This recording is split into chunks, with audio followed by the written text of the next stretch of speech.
Hello, hello, hello, hello, hello, Hello? How goes it, everybody?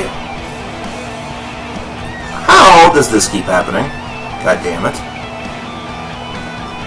Our webcam has been altered again.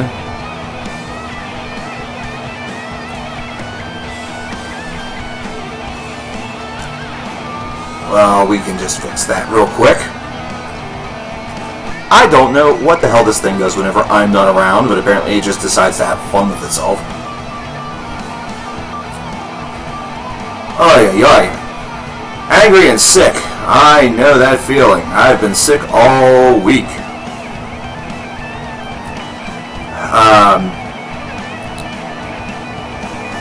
For most of it felt like it was just I was on the cusp of being sick. And then it became, hey, you can't freaking speak because your throat is closing up. And then it just was like, okay, I'm done. I don't know. I still have a little bit of it. It's still trying to hold on. But dude, the show must go on. How's it going, Mango, Waterblog, Maru, Evil Toad, OA, Mike? How is everybody doing? My God.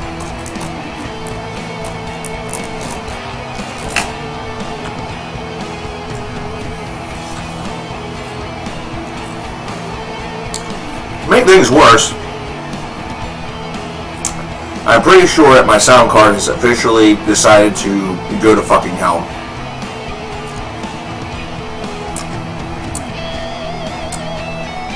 So right now this music should be a lot louder. There it goes. I'm not sure if that affects things on your side. I don't think it should. If that just made the music increase, then tell me. Yeah, I wasn't listening to the stream while I was out collecting a couple things. Blame Maiden.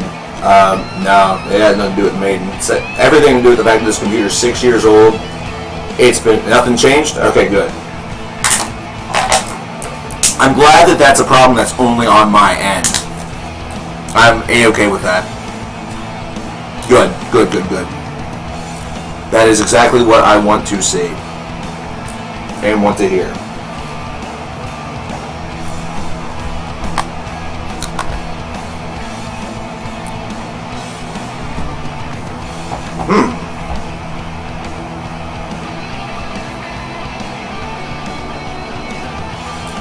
I have to actually put something on my cord, on my headphone cord. That way the plug-in, like the input jack, is in a specific position in order for this to work perfectly. It's so dumb. It's really, really dumb.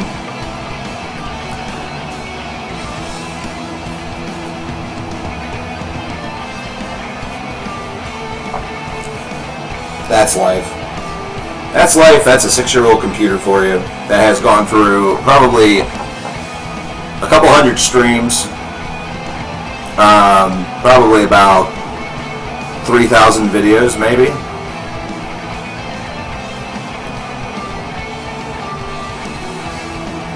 Oh, that song, musically, was amazing. Just joshing. Musically, it's freaking fantastic. Lyrically, it's awful.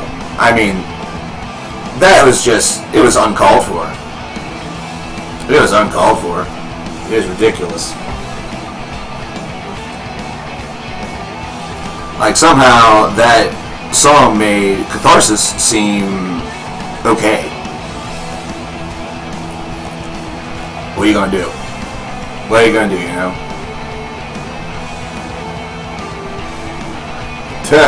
Hit Evil Toad, now we're gonna start recruiting. He's gonna start recruiting for his job. Wanna get some blood on your hands?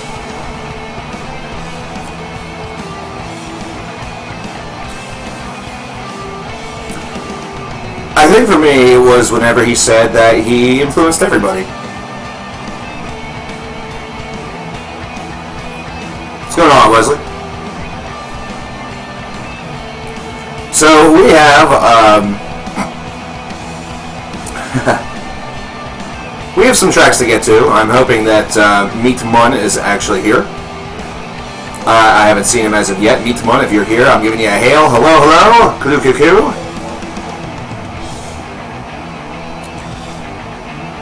I hope he did see this. Aside from that, I know he's been sick too, so he may have gone to pass out too. But Evil Toad is here, so we will get the opportunity to play some of what we have remaining. He was here? Okay. I'm hoping that he sticks around.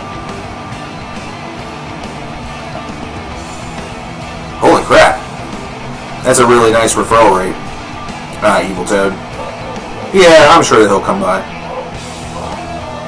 Like I said, he's also sick. He was telling me that yesterday, and I can totally feel for him. That's why the last 2 attempts to do this stream got moved back. Probably should not have done the stream on Monday, but I feel like if we hadn't done that, then we would not be, like, we would be so far behind, it'd be absurd.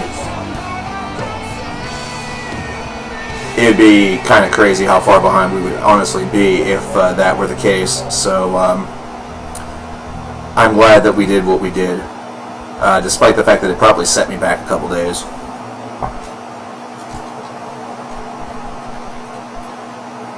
So we're going to do this. I swear, this is just... This thing with my sound card has just made me now have to, like, redo everything about my life, which is just fucking weird. Illuminate the Path by an Abstract Illusion coming up next. We'll probably play a couple of tracks from this song, album, honestly. And then we'll see where we are at with Meat Mun. Like I said, if he see if he shows or not, or if he comes back. Because like I said, if he's as sick as he was sort of indicating to me, then we may have to sort of go about it on our own, either that or you know. How much to play the whole thing? I just looked at that and already forgot. Let me see if I know. Oh wow, that album is a lot longer than I thought. That album is like close to 70 minutes. I didn't realize that Illuminate the Path was 69:43. 69:43 is the length and time for an Abstract Illusion, which is pretty crazy. I thought it's one of those albums that don't feel like 70 minutes. You know, you start through it and it is just whatever. Meek volume? Seriously? Man, I have this ramped up too. That sucker is near peak, my dude. Like, I can do only so much. That tells me my computer's fucked. Or maybe y'all are getting a little bit of effect from this headphone shit.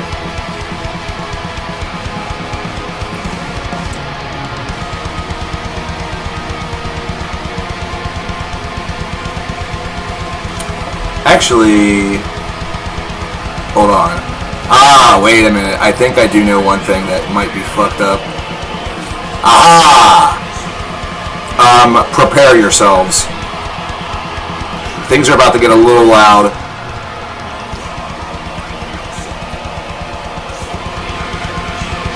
There we go.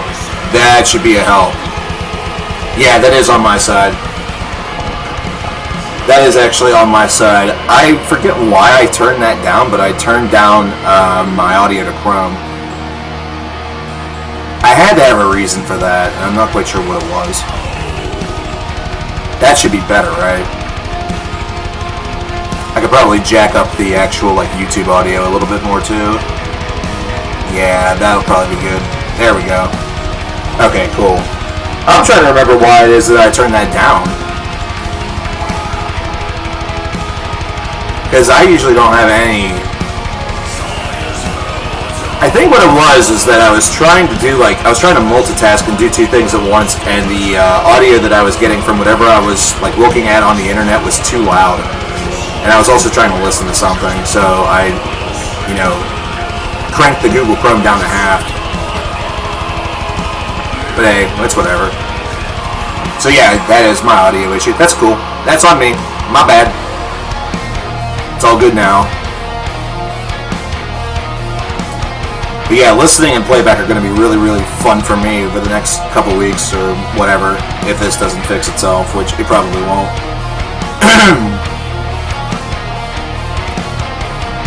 Oh yeah, I'm doing amazingly. You know, anger, sickness, memory loss, it just fuck, man. Like, I think I need to retire for my own health, you know, so I can start to, you know, actually become a human being again. Hey Robin, how you doing, man?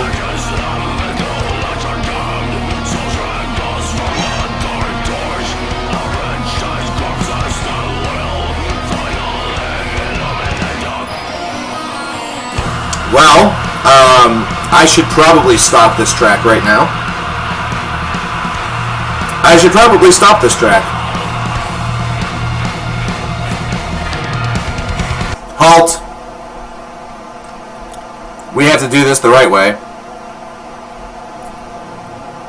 Because here we go. Illuminate the Path, the full album. Thanks to Evil Toad. 69. 69. He pins the double 69s on there.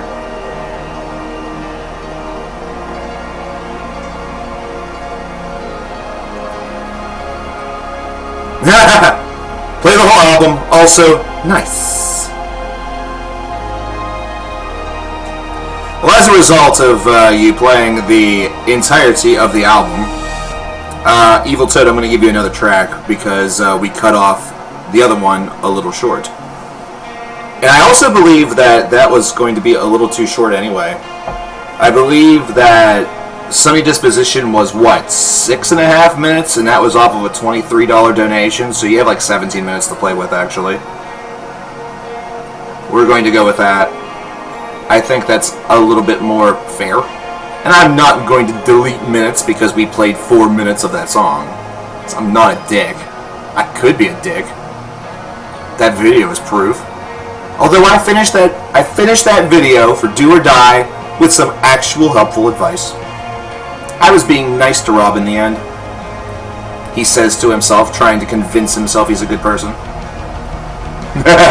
Thank you very much, Evil Toad. I appreciate that. We will play Illuminate the Path in its entirety, which means sit tight. Your next 70 minutes are going to be incredible.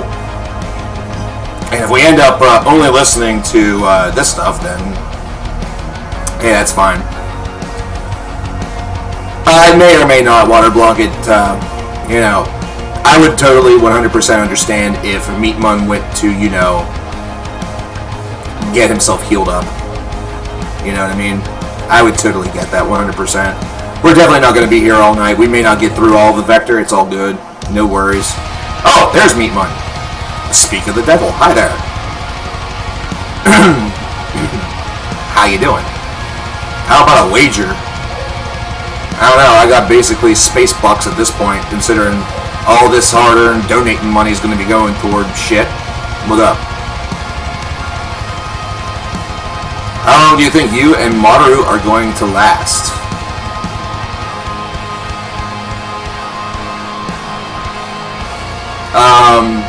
Forever, I hope? I didn't realize that was a thing. Cool. Congrats. Neat. How's the Penguin season? It's been kind of like the Steelers season. It's been kind of up and down. We've released one more games than the Steelers have, but it's been kind of a bit. Until death.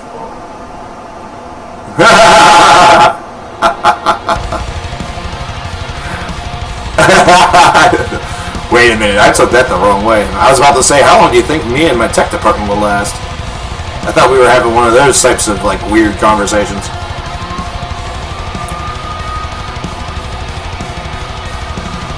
Well, we're more up and down than the Steelers, the Penguins are. The Steelers are 1-4. Though they could have easily been 3-1, considering the 3 games that they've lost that weren't against the Patriots. They lost by, like, a field goal apiece. Their one win is against an 0-5 team, which is hysterical. It's hysterical how bad the Bengals are. They had a chance to win last weekend, and they freaking blew it. They had a really good opportunity. The Steelers are disappointing as always. I don't know, there's 6 rings that sort of speak against that, so the Eagles won. I don't think the Bengals will go 0-16. I don't think so. I think they figure it out by the end of the year and get 2 wins. But that's the myriad of my sports dog. With the exception of saying, hey, the Pens may start slow, but we always tend to ramp it up whenever the calendar hits a brand new year.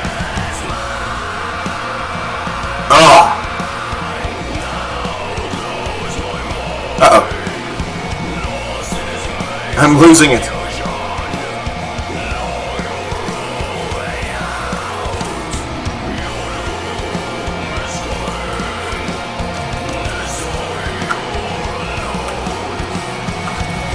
And to answer your question, Waterblanc, I would say that you guys will last at least 2 hours.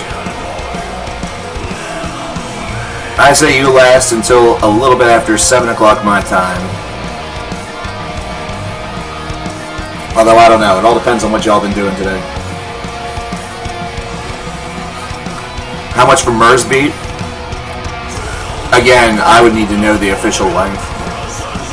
I know this is based off of sports talk, but like in all seriousness, I'd have to know length. I mean, y'all ask these questions, but you know what the rate is. Yeah, this is definitely not a stream where we're going to be around for incredibly long. We got a bit of a later start than I was hoping for. However, it was for good reason. I had actually recorded the Do or Die track review.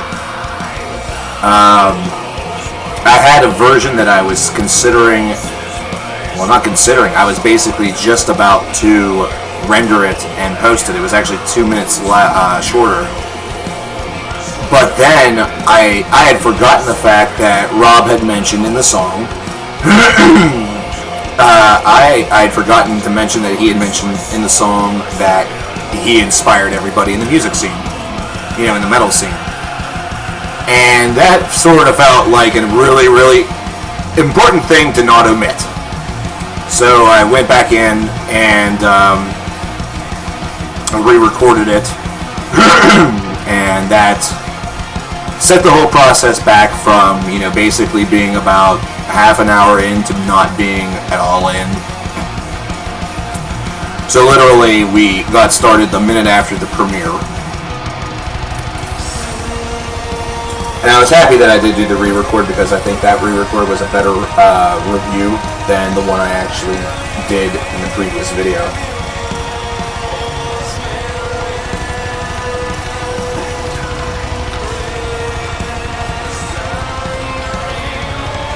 So, I don't exactly know how that works. I don't know how he influenced, or they influenced everybody in the metal scene. Because, they're kind of not, if anyone's going to try to maybe claim that, it could be Black Sabbath. But even then, I don't exactly see Ozzy coming out and saying something like that.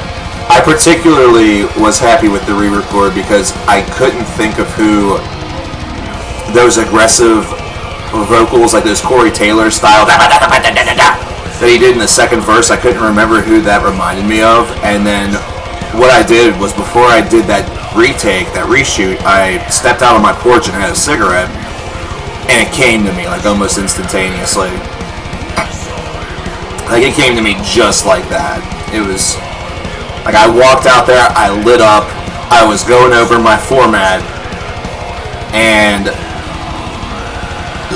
right in the middle of going through my format, I just said, Dottie from the Wild Thornberries. And it just, it flowed. So while everything is one take,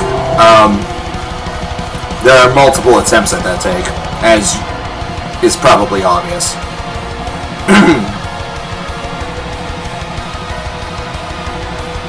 We got a strike yet? It's really hard to get a strike. I'm not sure what, you must have done something bad. Are you sure it's a strike, or are you sure it's not just it's being claimed by somebody else? Because a lot of times what happens with these streams and stuff is they may get blocked, but I never get copyright strikes. I never get copyright strikes. They just get claimed by somebody else, so they like get to monitor the video's progress, which these streams, not a lot of people view the streams outside of the stream itself, so I don't mind that very much. So I just kind of let them linger in whatever land that they are. I don't even put them in a playlist. It's not worth it.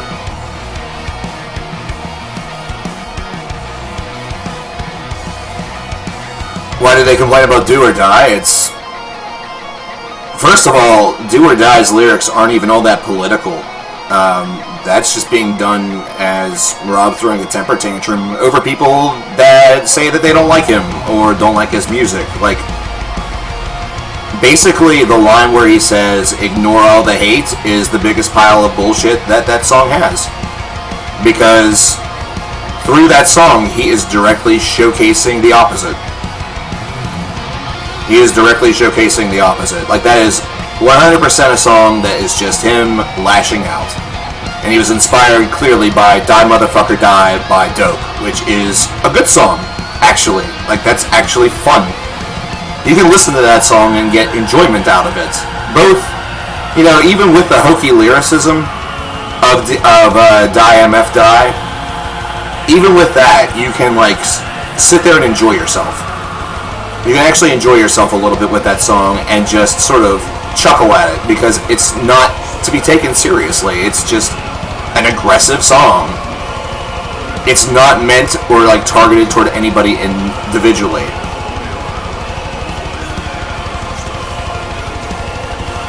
Like, this is a song where instead of it being done within the point of view of somebody who is just singing for a moment or singing about an emotion or a feeling, you know, singing about something that we all feel at some point, Rob made it very personal. And you lose an audience whenever you do that, 100%. You lose an audience whenever you do that. Like, how many famous rap songs, like beef songs, are there? Like, how many of those songs are actually considered to be classics in the annals of rap history? You have, like, what? Who Shot Ya and Hit 'Em Up? You maybe have those two songs and that's about it. The rest of them, you know, like maybe Girls by D12, it's just not even that good of a song. It's just, you know, another one that comes to mind. It's just, it's ridiculous, man. It's one thing to write an angry song. It's another thing to make it so incredibly personal and show basically how much this stuff has affected you. That's where the audience will turn on you. It'd be like if I took a song or a review, like an album, as a personal insult. You know, like, let's say that Incauda Venenum by Opeth was a really, really bad album, or I just didn't like it, and I took it really personally, like to heart. Like, Opeth had directly insulted me and like had done this completely because they don't like me. You know, they watch all my other reviews and heard about the things I liked and directly, you know, made an album out of all of the aspects I hate. I love this introduction note. Fuck my balls. Oh, I'll return that little bit up. Yep. Okay. You know, that's what it is. Like, Rob took Do or Die, those lyrics very personally, and the message very personally, and that's where you lose people. That's where you lose people. You have to write more so in that, and this is, I'm glad that Lettuce Death isn't here right now, because she would no doubt correct me, because she is an English teacher, and absolutely brilliant. I'm going to do my best here to try to explain what I'm saying. Rob didn't write in a general sense. Rob narrowed down things, wrote it in a very, you know, singular, very simple sense. The targets were launched and right there. You know, it's hard for me to really put it into words, but the prose itself is what psychologically takes you out of the song. Yeah, exactly. That's the thing about OA. Like, fucking, Michael doesn't care. You know, Michael straight up said that, you know, that stuff no longer inspires him. The last time that he had an album that was pure death metal inspiring was all the way back in like 96 or 98. And whenever he was going to remove this from Opeth's music, it wasn't done as a slight to the fans or anything. It was just based off of where their music was going. The interview that was just done, I forget what outlet it was on. There was an interview that was done with Mike and was posted in individual questions on YouTube. It was eye-opening, not to mention it was very polite. It was very well done. You know, Mike is just calm and mild-mannered, and like I said, very polite, very kind. You know, he's just, this is what we're doing.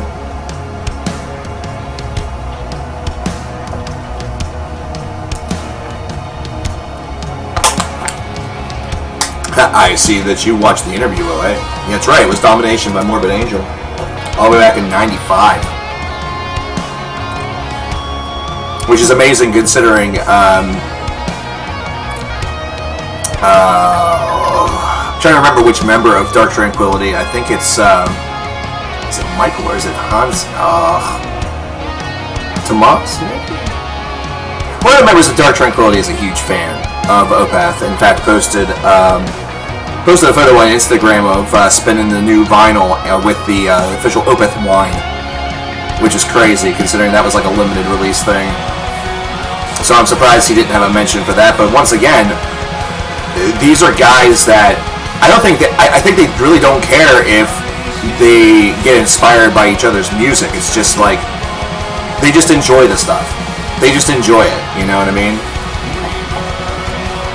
You know, they just see this as what they love to do, the type of music that they love to make, and that's all that it is. I don't see that with Rob Flynn at all. I see Rob Flynn more as a guy where if you do not appreciate what he does, he is going to hate you for it. Vector or Absu ever coming out with another album? Vector going to be real hard. Vector is pretty much canceled. I'm thinking that's going to be. Ugh. I wouldn't bet on Vector. I wouldn't bet on Vector after this year. Absu has had gaps. They've had long gaps before, so I would not be surprised if that takes time. But they may also be done. They may also be done. I did get to see Absu live, which was super cool. I saw them with Immortal back in 2010, I believe it was, or it was either 10 or 11. Somewhere during that cycle, and it was a great show. It was a really good show. But having a Vector basically lost all their membership, and then David is, oh boy. David is a big-time dickbag. He got implicated in some pretty fucked up shit whenever it came to his longtime girlfriend. And I have gotten some... I have a connection that made it very apparent to me that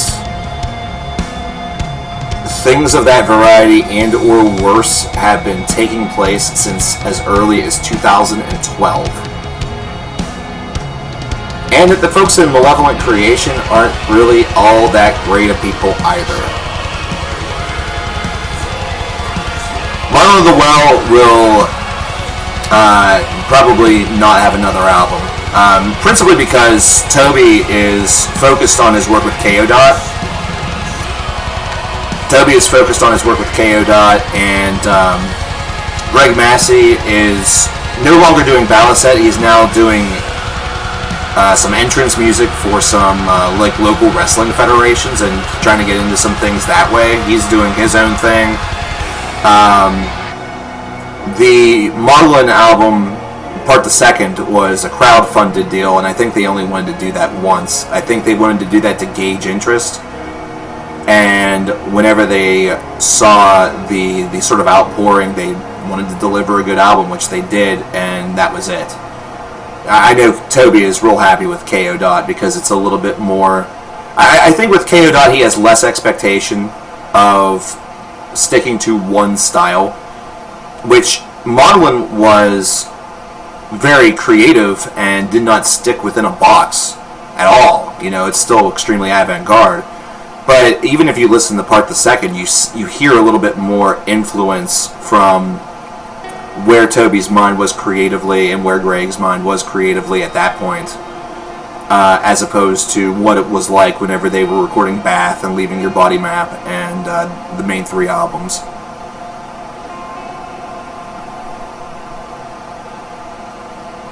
Just had to run around like a headless chicken. Meatman, how are you feeling today, brother? Are you two also feeling decent? Because I have finally emerged feeling like a human being today. Doing that Baby Metal review yesterday, I gotta tell you, was hella rough, man. And I'm surprised I made it through.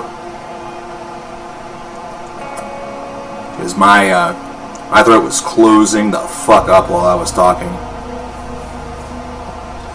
We're currently listening to An Abstract Illusion with Illuminate the Path, where actually it's been bumped up to the entirety of the album as opposed to just one track. Thanks to a generous donation from Evil Toad that just came through a little bit ago, the old 6969. We're not going to be going too long tonight, so we may get to one of the Vector albums. Perhaps two, we will see.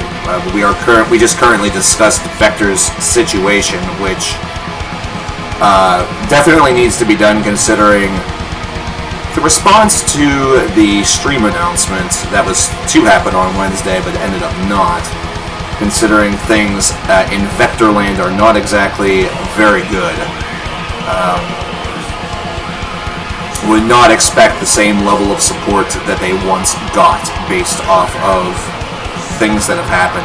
One thing that is becoming very true in music as well as just culture in general, if you're being placed on a pedestal, you best act like a decent individual, or else it's even more quickly than ever these days that you can be sort of thrown off the cliff.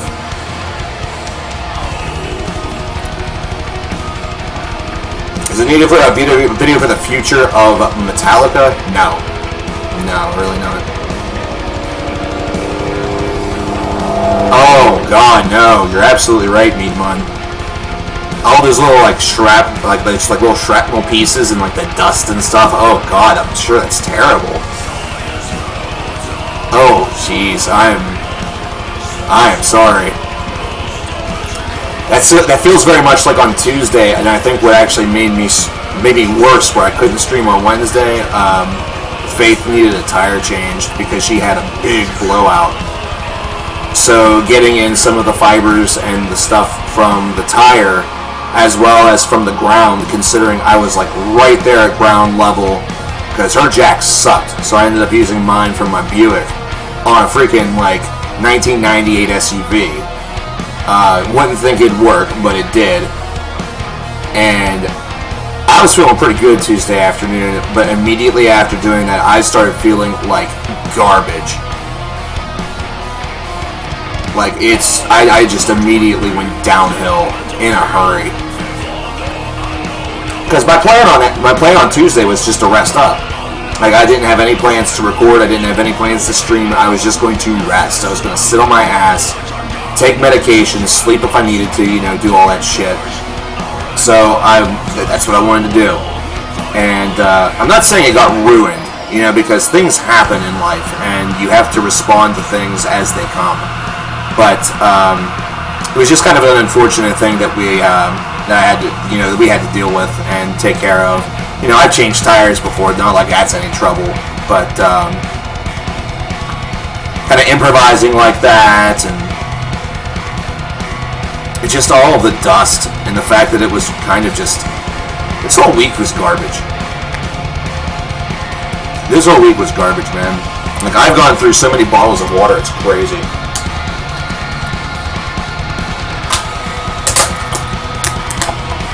If I slow up on talking, my throat still is not in its perfect place. I still have that feeling that there's something there. Like, there's something there that I just can't quite get off, you know?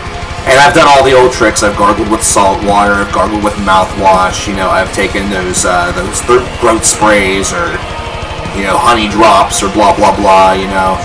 I've done everything but hold my nose, you know, gargle, you know, dry ice and try to whistle Twinkle Twinkle Little Star with my ears.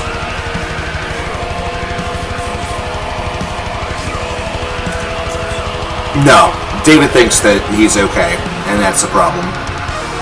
Hey, Pursued Mist. Yeah, it is. It's quite sad to see. I'm not happy about that. I was really hoping that it would be a little bit more redemptive than sort of going, you know, watching Rob go further down the spiral. But that really seems like what we've gotten from this is Rob Flynn going further and further down the spiral. Yeah, wait, I have gotten some...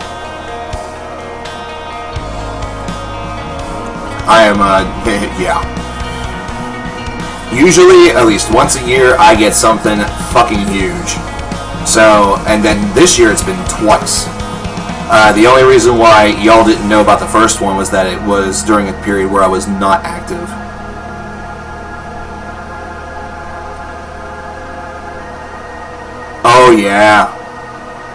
Oh yeah, so even as an X-ray tech, you're still getting a lot of, you're getting that heat. That heat doesn't help. Germs love heat, man. That's crazy. I do remember that statement, OA, and it was, I think that was the official moment that everybody decided that they were going to cancel Vector. You know, that they were just not going to be, you know, with Asley dying, I think one thing that may have helped Tim would have been if there were some public posts that we saw from Tim, not so much begging for forgiveness from fans, but just communicating. And maybe there were and I just missed them or I was ignorant to them, but I feel like that may have helped a little bit. But David, on the other hand, instead took an approach that you should never take.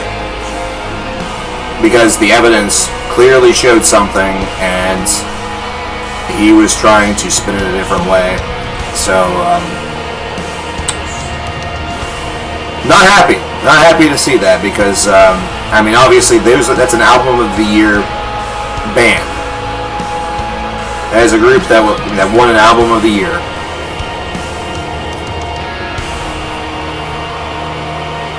That is an album of the year band. And I have to obviously not take that into account whenever we do the ranking of the album of the years, that list that was funded. Cannot do that. So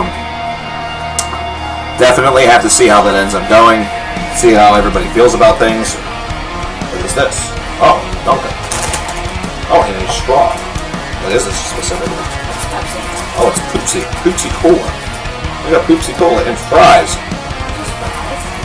What the heck? Whoa. My God. What is happening? People come home and I just get food. How in the world does this happen?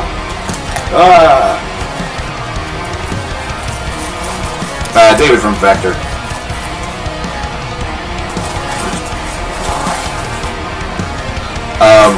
This is not sponsored by Sheetz, but Sheetz, it's food. That's my advertisement for Sheetz. Oh, hot dogs. Cool. Hot dogs. Hot dogs. They're food. Thank you. That's very surprising. And now you leave me. Apparently Envy does too.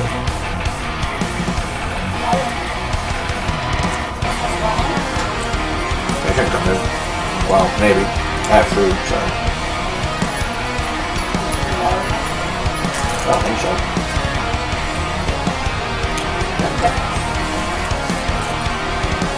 Sheets, Turkey Hill, and Wawa. Damn. Y'all got all those, like, gas station turned food places. I think Wawa's pretty good. We don't have those over here. We have Speedway. Speedway's pretty decent. But their menu is really, really limited. Like, that's the one thing about Speedway that I will criticize, like, to the death. They have really, really limited menu.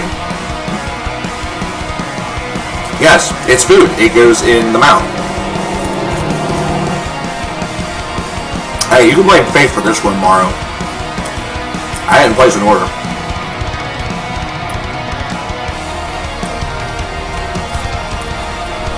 I will take it. The funny thing is I ate before the stream, but hope there's something for Christmas. Sports talk, you say? Well, let me just tell you. Let me just tell you about my local sports team.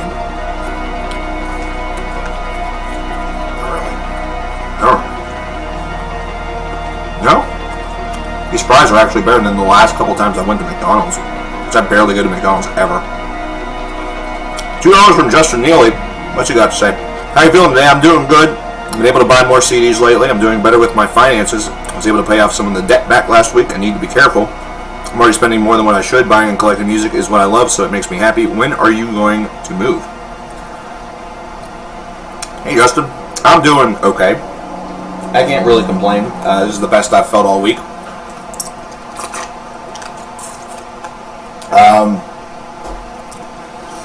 It's always good to be careful with your finances. By the way, I have a Christmas with me. She saw I had food, and now she wants to love on me because she wants some. But I guarantee if I give her some, she won't eat it. Because I've tried this before. Let me find you a small one. Let me find you a small one, Bims. Actually, that one's kind of small. Want it?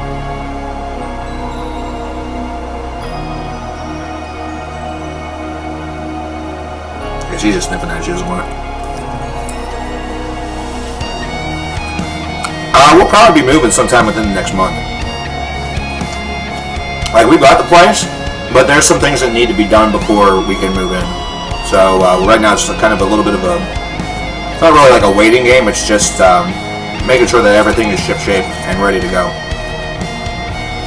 So, within the next move, within the next month, we're going to be going through the moving process, which is going to be just freaking fantastic. Because I'm going to have to lift things and carry them down these fucking bullshit steps that I have in this apartment building. That will not be fun. That will not be fun. That fast? Yeah, it's gonna be that quick. We're just moving right. We're staying in the same town. It's in fact just about like a mile and a half this way, but it's into a house as opposed to an apartment. Because goddamn, apartment living sucks dick.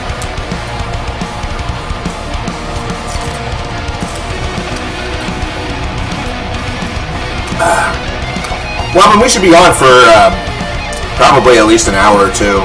I know we're going to be listening to all of An Abstract Illusion. We're probably going to get into one of the Vector albums, maybe two. I like to stream until about 8, but we'll see. So a lot of this is going to depend on how I feel. If I start to deteriorate a little bit, then I'll probably call it a little early. So I know a lot of us seem to be feeling kind of cruddy. I'm not going to move the vinyls and the CDs out. Well, with the vinyl, I have just one big box. So what I'll probably do with that is I'll either bite the bullet and just lift the whole box, which is probably not wise, and I probably won't do. What I'll probably more so do is either acquire some smaller boxes and divide up that load, or get like those like longer tubs. That would probably be the best way to go about this. With the CDs I could just use crates, or CDs aren't that bad. Crates for CDs work just as well as anything else, or like even bags. Like you can use real thick, like even clothes bags, or like I know that I was using a Panera Bread like takeout container, or maybe it was Olive Garden, in order to move a lot of CDs over here. That way I could log them in on Discogs. Now, obviously, that sounds like it would take forever, because it would, but if you get enough of them, you can do everything in one fell swoop. Really, the big thing for me is going to be making sure I keep everything organized, considering I have some CD, the CD stuff that's available for the sale over on Discogs is set aside in a different location. It's actually right behind here, right over there.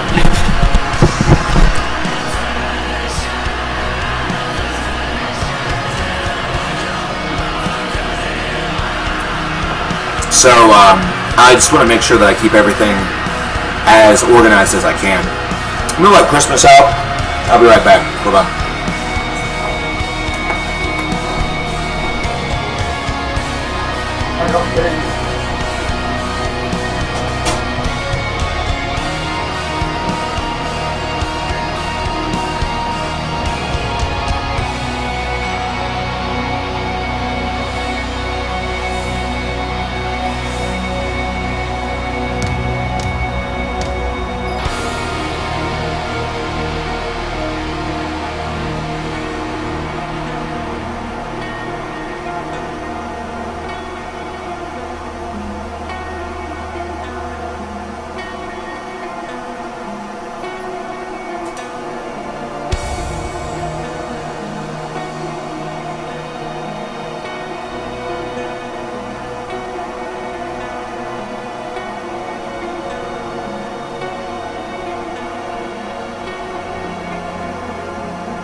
How many of you have seen the Pippin picture? I won't even have to explain which one. You guys will just know exactly which one I mean.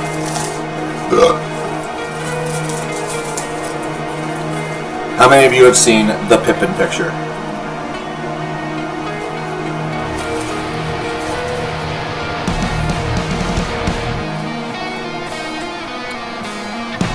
I need to actually send this to myself.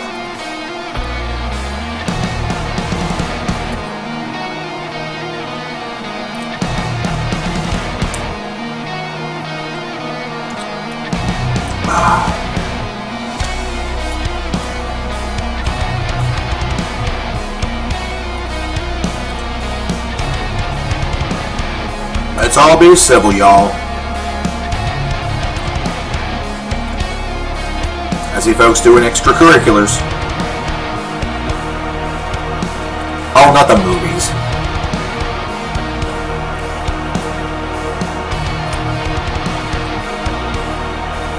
This right here.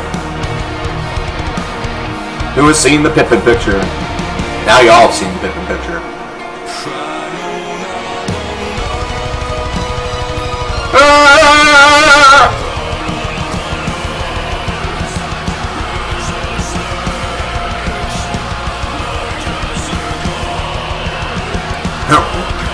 This is Pippin's reaction to whatever just happened in chat.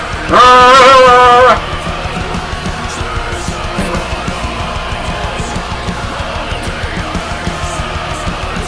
I think I forgot to put sketch bumps. Oh no, they did. Just not on all of it.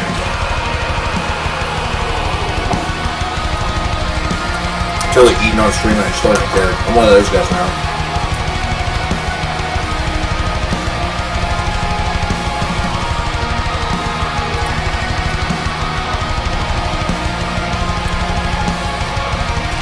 I have a feeling this is going to scrabble as an abstract illusion. Eliminate the path. Full album stream. Oh well. I'll fix it later. End of the beach. Nice. Enjoy yourself. Enjoy yourself, Gromit.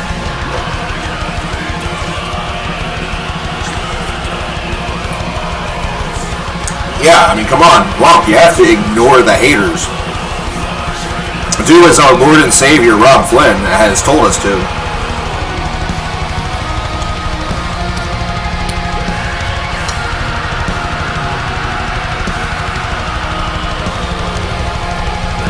May go puke after the stream? You puke if I told you what's actually in hot dogs. Like the shit that I'm eating is probably gnarly. I don't care.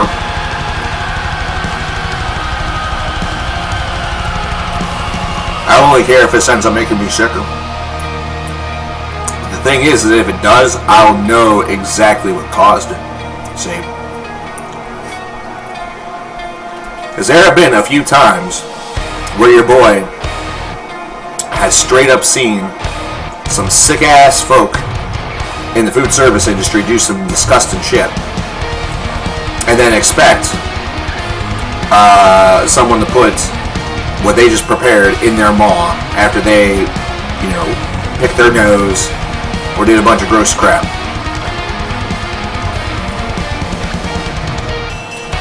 Oh, dude, fish is amazing. Fish is absolutely incredible, man. I'd go for some fish right now.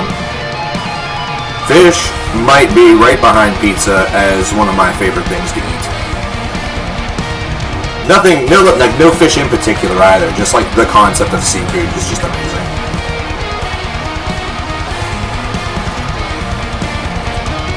Just the concept of seafood wins.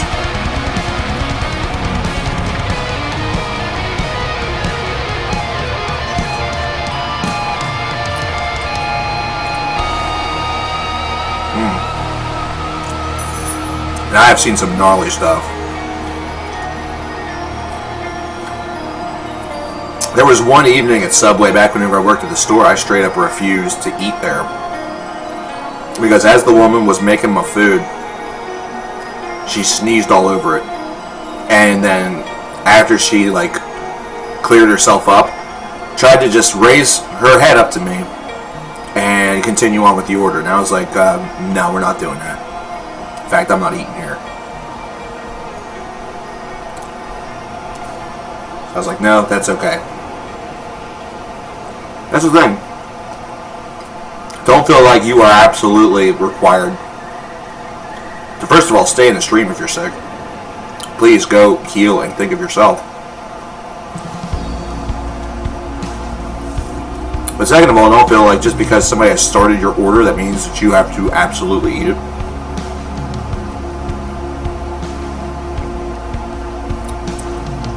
And basically my other options at that time were a pretzel place that was right across the way from my store, and ordering food from one of the actual like sit-down establishments, which would have taken longer than my actual lunch break at that time. And I was pulling an all-day big boy shift, and that was my one and only like sizable break that I was going to get.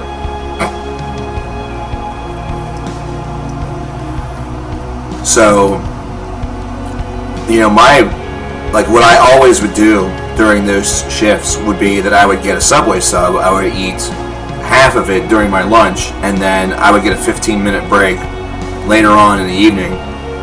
And I usually would use to like smoke a quick cigarette or something like that back in those days. But in this situation, I would go back and I would eat like the other half of the sub. Or if I had like a little snack or something with me, I would just eat that, and then the minute I got home, I'd eat the other half of the sub. Yeah, let me tell you, this area is pretty gross whenever it comes to what people expect. Like, folks don't understand that some of the stuff that they do is flat out disgusting.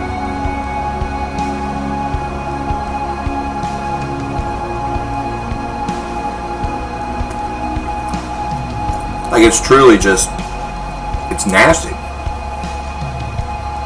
And the way in which people act and the way in which people, like, touch the stuff at Walmart. I mean, it's Walmart, of course. It's Walmart, of course, so it's going to be grody.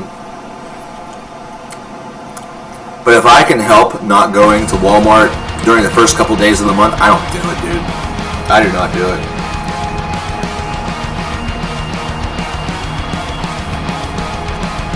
Someone might have dropped this hot dog on the ground. I don't know. I wasn't there to see it get made.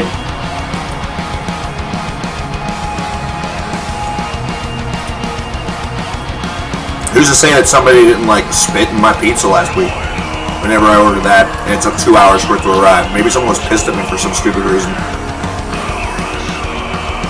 I guess that lady was, like, the only person who was delivering during a Steeler game. So our wait time was 2 hours. Like, I'd be pissed off.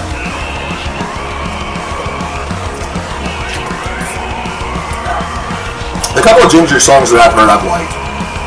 Like, we've had a couple that have been requested on stream, and I went and was listening to some of it individually, independently, and I like what I heard so far.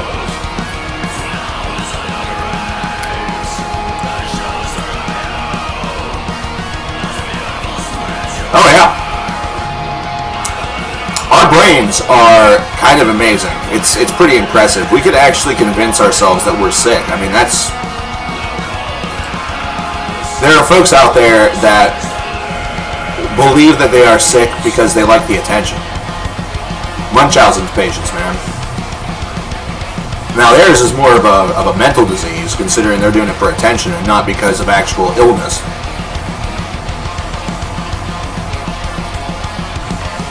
But it's still a thing. Like, if you can look at something and feel yourself getting sick despite the fact that it's not happening directly in front of you. Like, if you watch something, it's the same way that if you watch something online that makes you want to puke. You know, like, maybe you're squeamish toward blood. Like, really squeamish toward blood. Excuse me. I have a little piece of hot dog stuck. Anyway. Either that or another great example is, I really don't like to see people cut themselves because it always makes me feel like it's happening to me. It's not really a phobia, it's something that I've, like, really gotten past, but so, like, any graphic depiction of that, I still get a little bit uncomfortable. There's a scene in my favorite movie of all time, actually, Devil's Advocate, where Keanu Reeves' wife cuts her throat with a piece of glass. And whenever I was younger and I first watched the film, I could not watch that scene for the longest time. I had to turn my head. It wasn't even all that graphic. It wasn't even all of that graphic. It was just the motion of it gave me a mental image and a mental feeling like my throat was getting cut. So the same way, if you see somebody who is, constantly hacking and coughing and all of that, there's going to be a part of you that's feeling like, it's going to start to feel like crap. And if you feel that, even if it's just a mental thing, you're going to think to yourself, oh shit, I'm getting sick. Oh no, I am getting sick.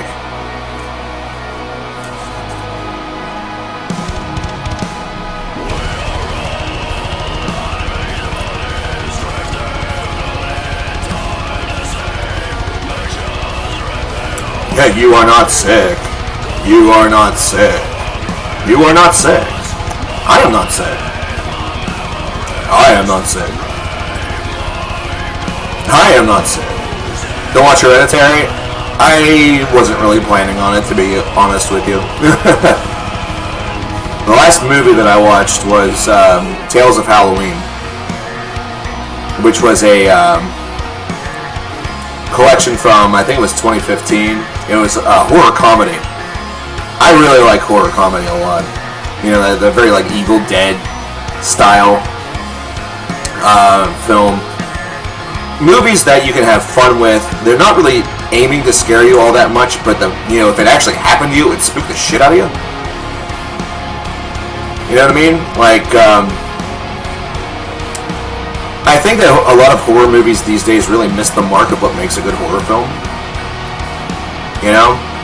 They aim way too much for big scares, but forget the fact that horror movies are supposed to be fun also, like enjoyable. There's a lot of really flat storylines out there. I did hear about the new Bill and Ted. I'm not surprised that they're doing that, considering we are getting kind of unnecessary sequels of everything these days. But that one could actually be, decent.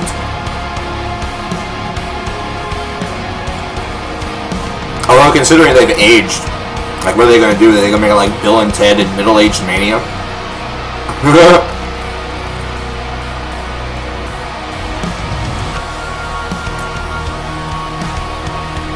Like, there's going to be a new, there's a Jay and Silent Bob reboot. That's happening. But that's been talked about for, God, a long time. And Kevin Smith was talking about making, like a Clerks 3 or a Mallrats 2 back in the 2000s, like right after Clerks 2 came out. So, there's not much surprise that that's taking place. And I think it'll be kind of interesting to see. I was a big Jay and Silent Bob guy whenever I was in high school, so why the hell not?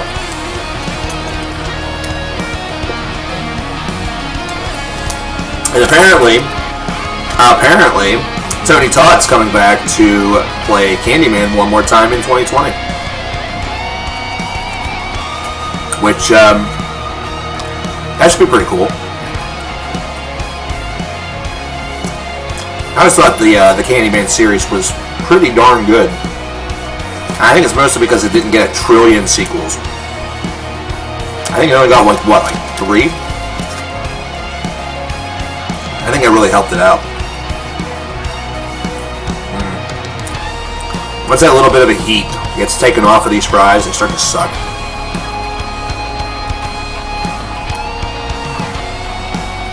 Oh my gosh. You're talking about Hellraiser 2. Hellraiser 2 is ridiculous, but that is so fucking good. Or was that the first one? I forget which one it is now. I haven't seen this movie since last year.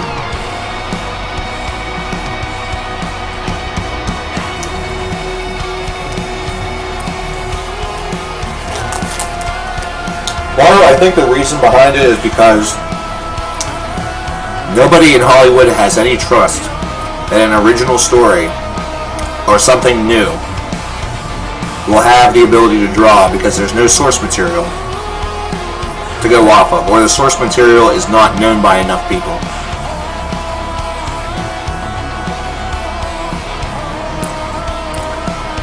Like my generation of people, like my generation of individuals, we had a lot of great stuff. By the way, this part of Skeletons Away is just orgasmic. But anyway, my generation, there's a big nostalgia movement that's going on. It's been going on probably for the past decade. And as a result, a lot of the stuff that my generation enjoyed as children in America, those things are getting reboots for a new generation. And in some ways it's kind of cool. Like, it's kind of cool to see a younger generation enjoy the Ninja Turtles, for example, because they've been, sort of refranchised and all that. But for me, it's just not the same, Like, I don't get excited whenever I hear stuff like that, principally because it's not being handled the same way whenever I was a kid, or, it's no longer, like, I'm not the target audience anymore. Like, for example, DuckTales is, they just rebooted DuckTales. And the animation for it is pretty interesting. I mean, I guess that overall as a show, it's supposedly pretty decent. But, I think that I have those rose-tinted glasses on where everything that you had whenever you were a kid was great, and everything that you see whenever you're an adult is not as great. So, there's that.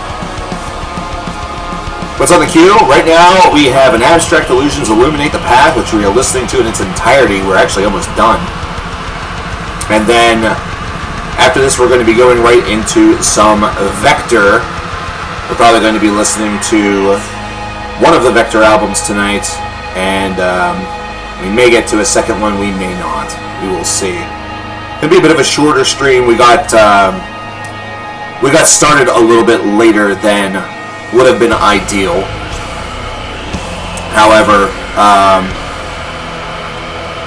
that's how it goes. Them's the breaks. Them's kind of the breaks, you know. It took me a little longer to do the do or die review than I wanted to, because I had forgotten the point that I wanted to make. So I hurried up and reshot, but that put the whole process. It sort of restarted the whole process whenever it came to rendering, editing, and all that stuff. So it made the process longer.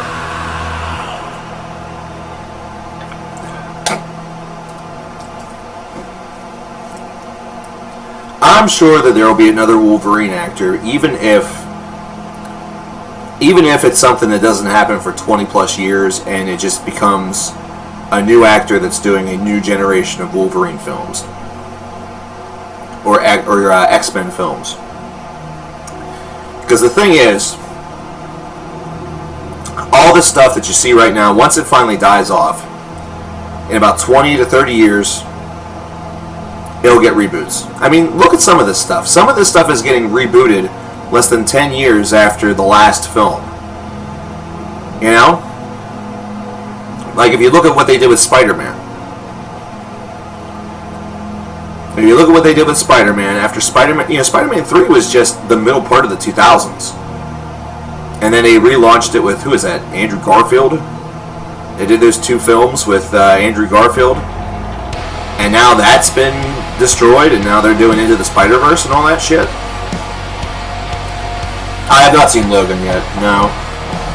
I still need to. Again, I have to, for me to sit down and watch a movie, it takes a lot, weirdly enough. Excuse me. AEW, by the way, has been awesome. I saw the first episode. I'm waiting for somebody to post the second episode, because I don't get TNT.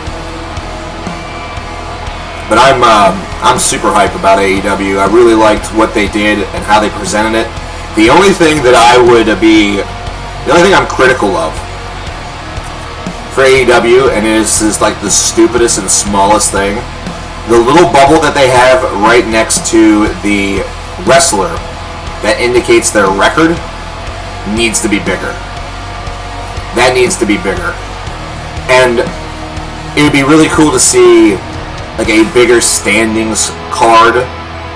You know what I mean? Like, if we want this to be treated like a legitimate league, show some standings. Like, make this look, you know, have some of the storylines be based around the gaps between a couple of performers that are going after the same prize.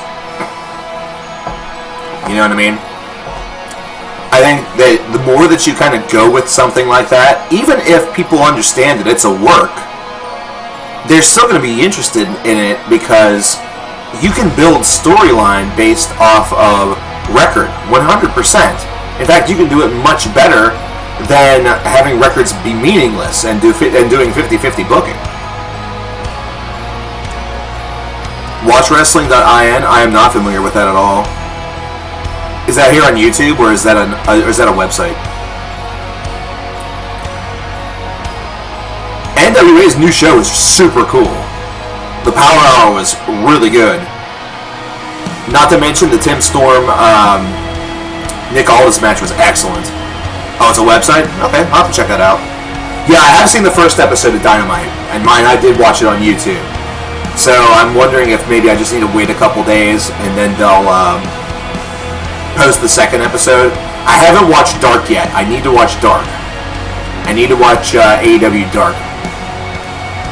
I have not watched that yet, and I hear that that's also super good.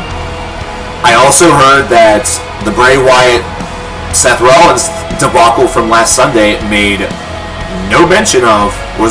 no mention of on Monday, and now Bray Wyatt / The Fiend is on SmackDown, which officially kills that whole entire plot. Is Dark good?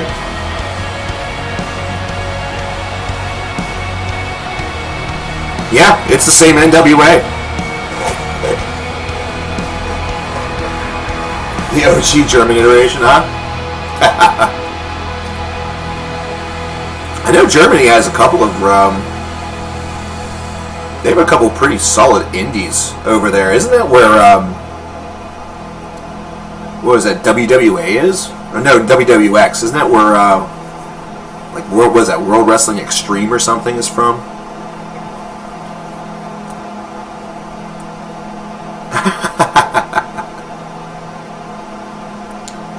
But I need to know my English. I need to know what they're saying. I need to understand the stories. I can't understand them if they're just going, Du hast Geschlagen. I don't even know what the hell I just said. I hate Geschlagen. Because I think that was just gibberish. WXW, that's right. Yeah. Because I know that's a place where a lot of the guys on the indies will go to get their Germany sort of checked off their list of countries visited.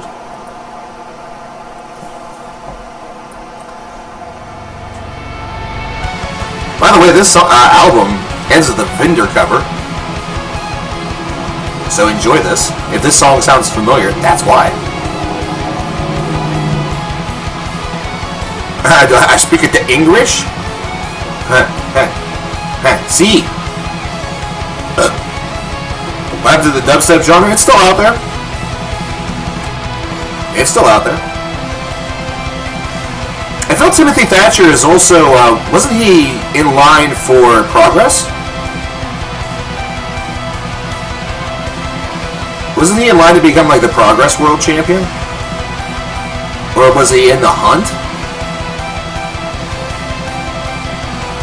That name, he's been around. He's been around the block a number of times. But yeah, Billy Corgan, whenever he ended up purchasing or backing NWA, everybody thought was freaking nuts. They thought it was crazy, but it ended up working so wonderfully. Like, I remember whenever everybody thought they were done because they had to utilize Billy Corgan.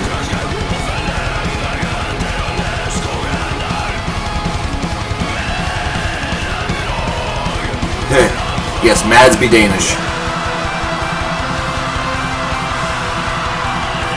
Mads Mikkelsen, by the way, Faith has the femme boner for him, faux show, principally because of his performance in the television show Hannibal, which was really super good, but unfortunately never made it past its third season. NBC really crippled that show a lot.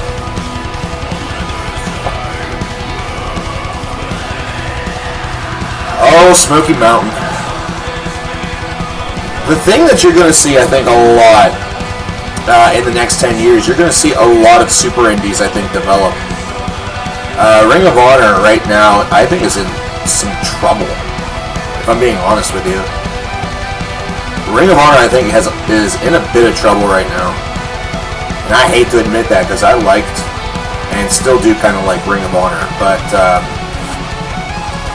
their last couple of big shows, their turnout has been really bad.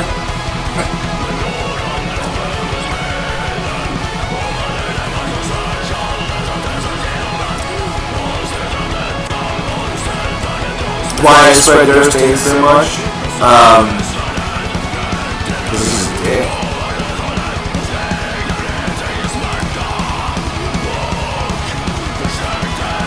Well, the thing with Ring of Honor is that they were always a company that was going to bet on their guys. Because I don't think that you keep the Young Bucks, you don't keep Cody, you don't keep all those guys for long.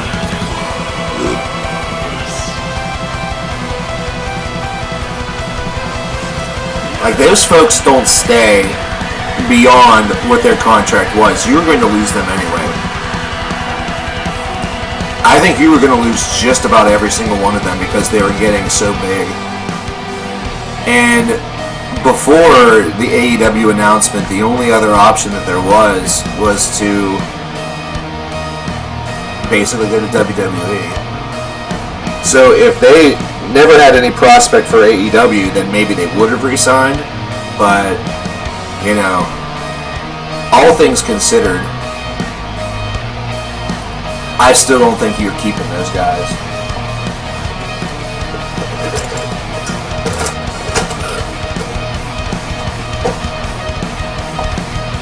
So Ring of Honor is betting on their guys, and they've got some really good signings. I mean, they truly did.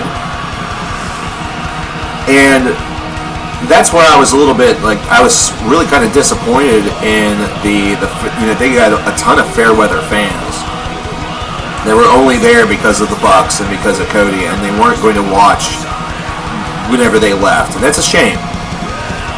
Because they still have some good matchups and some very good talent over there. It's just...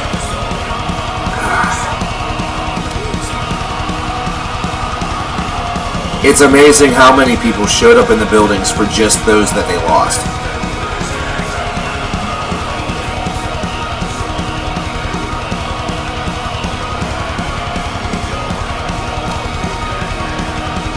You know, I would say that, Nate, but they still did a big business with that Madison Square Garden show, which is a really good card despite a shaky start. But the one problem that that partnership has is that New Japan has made more headlines than Ring of Honor has over the course of the past couple of years, because it used to be that Ring of Honor could get some headlines from the Bullet Club storyline and things like that because the Jacksons were principally there and Cody was there. You know, they were members of a American Bullet Club contingent that were in that arena and were doing the good work for them.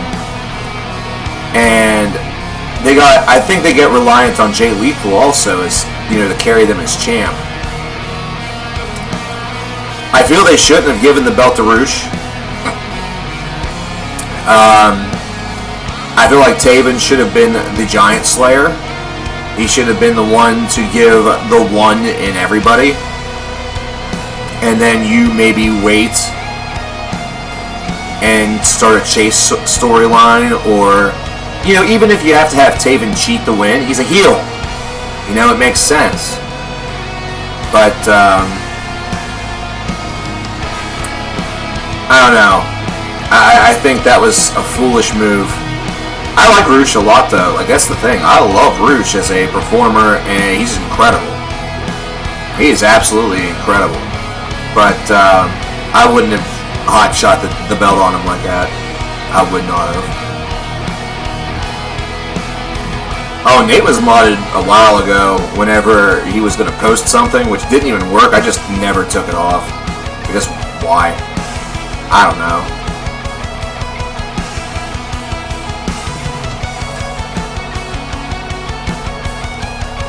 John, I watched that Grand Slam. Not live. I saw it on the MLB website, and oh man. I would have never picked that in a million years. I would have never picked that in a million years.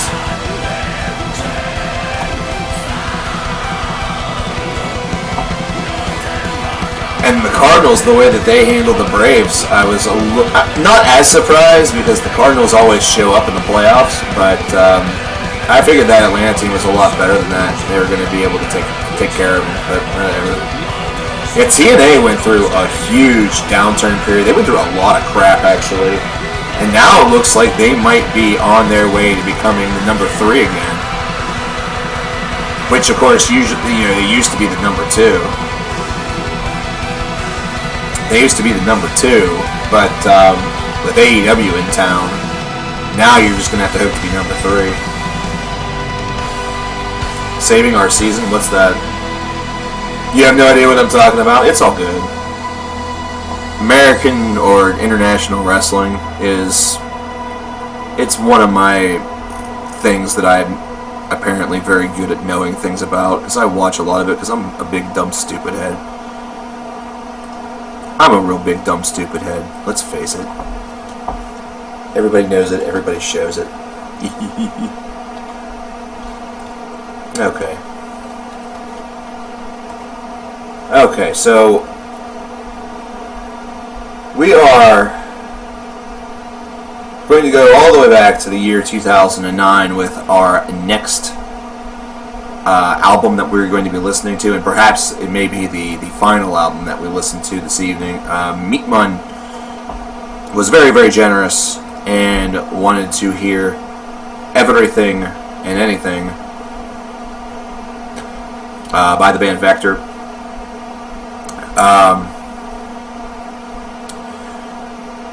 I don't think that I need to preface this. I probably should have whenever I was trying to give the stream a little bit of attention.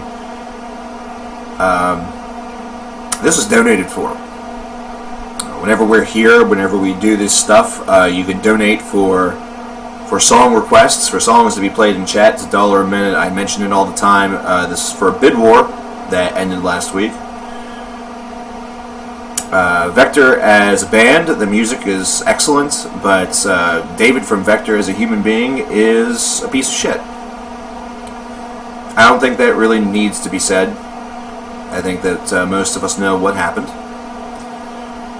And we are here to play the music. So, we are going to get started with Black Future. Like I said, this will probably be the only one that we get to tonight, which means that we will stream again probably on Monday and get to the other 2 albums in Vector's chronology, and then we will finally be all caught up from the Bid War stuff. Hi Blackwater, how are you doing? You don't know what happened. Dominant Persona, David from Vector, who is essentially their main man,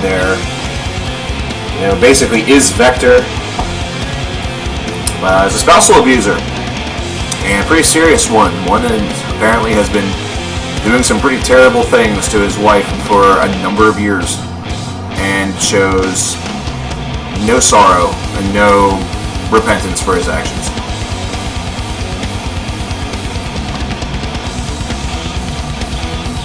But anyway,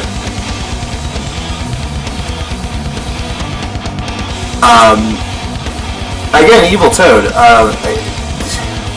The funny thing about the Steelers, and like I said, I'll just be brief about this, is that they could just as easily be probably 3-2 or 4-1 actually.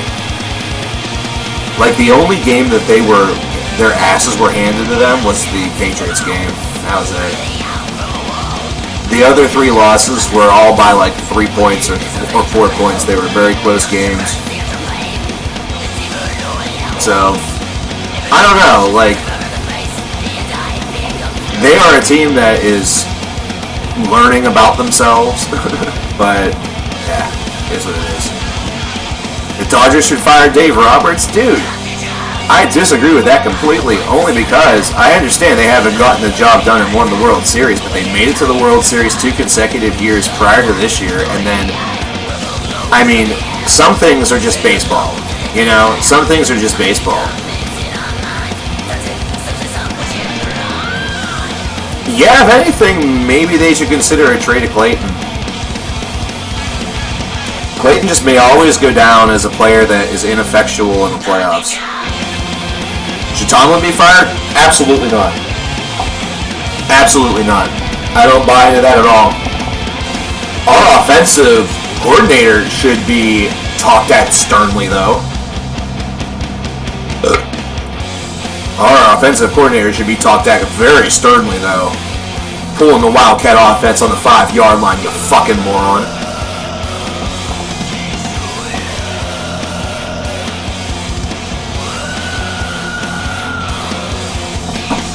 But no, Tomlin should not be fired at all. Cap Lewis fired from the Phillies. Clint Hurdle was fired from the Pirates, their manager. That's not who should have been fired. Our upper management should have been fired. The owner of our fucking team should have been fired. He's a dickhole. Robert Nutting. Yeah, anyway. Joe Madden should be burnt at the stake. He's a dick. Fuck him. I hope the next coaching gig he gets is with a minor league team. Anyway. Welcome to Black Future by Vector. We are in for quite a journey. We are in for 68 minutes and 7 seconds of ridiculousness, which you could probably call progressive thrash metal. This is the first album from the boys, the first full-length album. I hope Meat Mud is actually here, now that I think about it. Oh shit. I didn't check.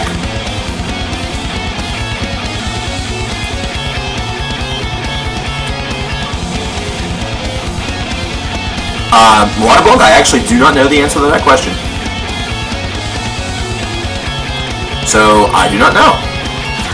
Please, do enlighten.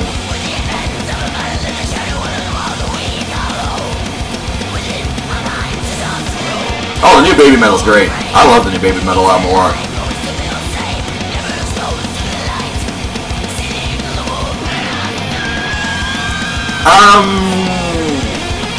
Black Future was... I don't think I did a review on Black Future for this channel. It may have been done in the old Cover Killer days, before the Nation got added as a part of the name.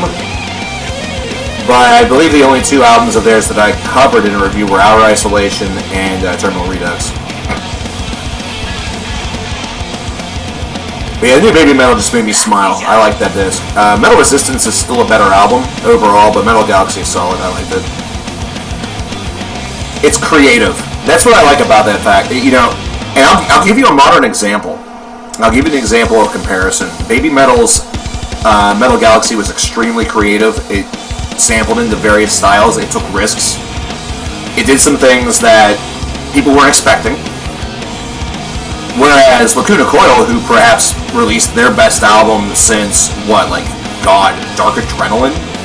Maybe further back? We're going back a ways, actually. It was still only an 18. Because it was still very static. It was still stuck within its own sound. It didn't push the envelope or reinvent its wheel. The only thing was that it was more enjoyable. It was more enjoyable than some of their priors. Lacuna Coil is still kicking. They are indeed. Amazingly enough. The mix on that album was a bit strange, especially whenever it came to Christina's vocals. Her voice sounded very different on this album than in albums of the past. Almost sounded a little bit more, I don't want to say juvenile, but it sounded like it was a little bit less compressed, perhaps?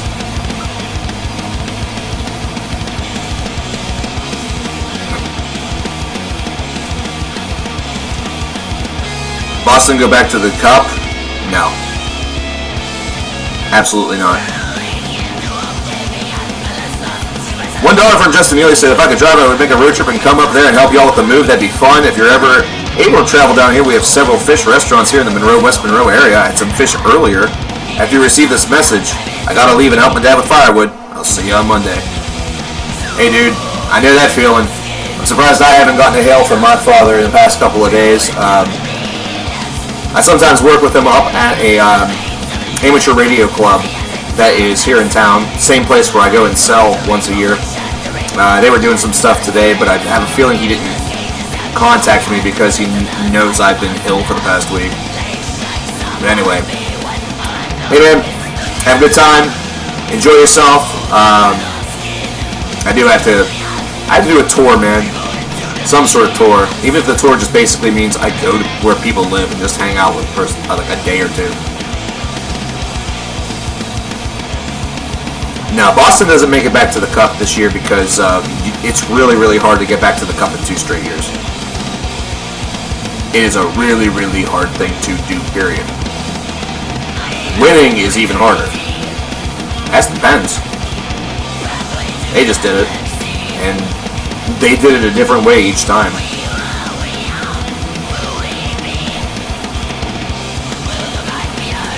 Like, if you're gonna have a dynasty in hockey, it's gonna be it's gonna be more like what the Blackhawks did earlier in the decade, where they won like 3 and 5 years, or like what the San Francisco Giants did in baseball, 3 and 5 years, stuff like that. That's more of what you're gonna see in like every sport except for freaking football, because until Tom Brady retires, it's just gonna be stupid. Oh, and basketball too. Sorry. I forgot. Basketball is like the actual layer of the super teams.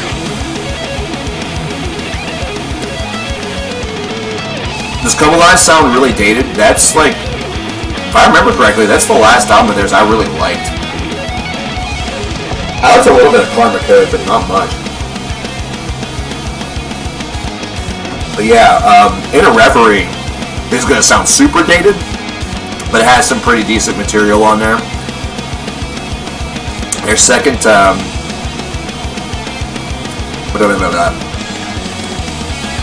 trying to remember the names of their earliest works. I know one of them is just self-titled. It's decent. In a Reverie's alright. And then, what was right before Coma Lies? I feel like I should know this. I believe it had a track on it called To Live Is To Hide. Unleashed Memories. Thank you very much, Waterblong. Hood and Menace. Oh, dude. I would like to hear some more Hood and Menace stuff. Hood and Menace is good. They are legit very good. The last In Flames that I loved or really, really liked. In retrospect, I do like a bit off of Reroute to Remain, but I would say the last one that I truly loved was Clayman.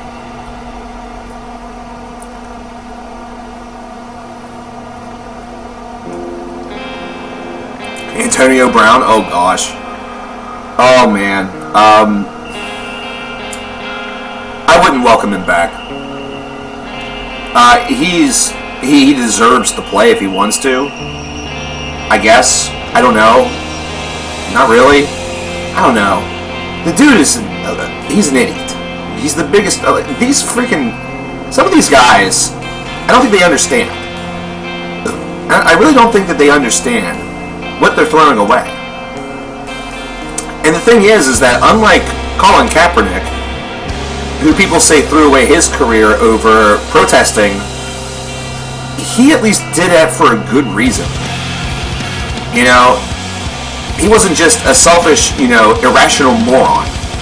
That's what Antonio Brown was. Selfish, irrational moron.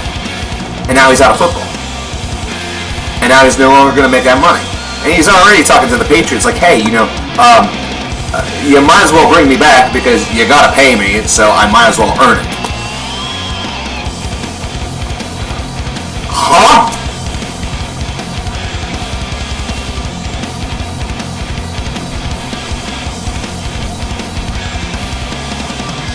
But anyway.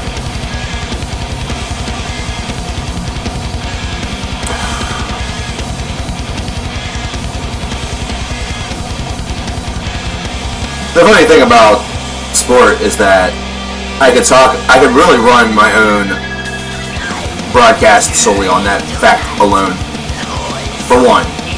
And for two, most of the people that I have dated or have had interest in throughout the course of my life have had next to no interest in sports. Either that or they have an interest but they don't know much. I think in my sense, it's just, I grew up on it. I was very interested in it. I considered, I've played those sports. Most of the sports that I talk about, I've played in some sense, in some respect. I wanted to be a sportscaster for a long time. It was one of many jobs that I considered doing. Still something I could probably pursue in my later years. I just find them interesting. I find them interesting. I like the strategy that's involved with some of them. I loved being active whenever I was younger.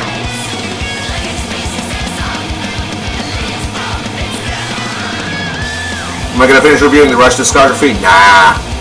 It's going to remain in limbo forever. It's going to remain in limbo forever. It's going to be like the ultimate whodunit, only you never know who done it. You never knew who did it.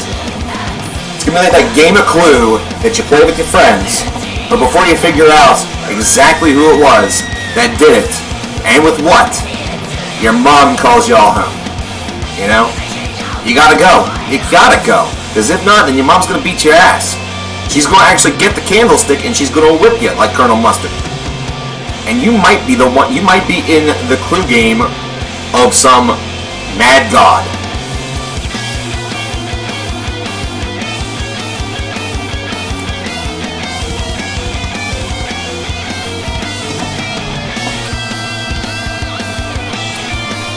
The sports tend to be the one thing that they bring people together and also cause them to act like supreme idiots. That's the one thing that I've always noticed in larger circles, especially if you talk about them in bars.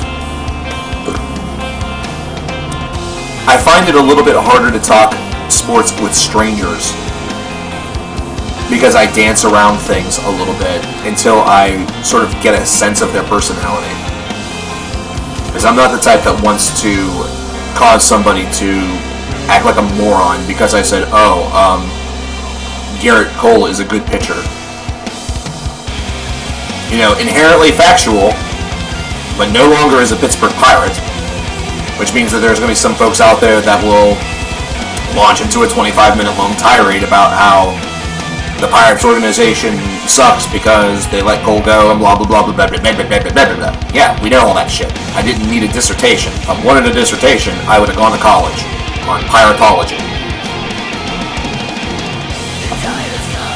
Oh, I don't talk about politics that much, period, anymore. I try my best to avoid that, like, in so many different circles. I try to just avoid that. Faith, in fact, has a couple members of her family that are in direct opposition to, like, everybody else, and make their feelings extremely well known. Like, there are multiple online clashes whenever it comes to that, where members of the same family take side, and there just came to a point in 2016 during the whole, like, American election cycle where I just gave up. I just gave up. And I think it was because you sort of saw the writing on the walls that no matter what you did, you're basically talking to a brick wall.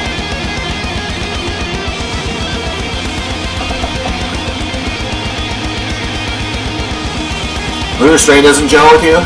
I like Lunar Strain. It's very different, though. I can understand that. Like, they were not a polished product yet at all whenever Lunar Strain came out. They were not yet polished. But they quickly gained their polish with Jester Race and with Oracle. Oracle, I feel, was...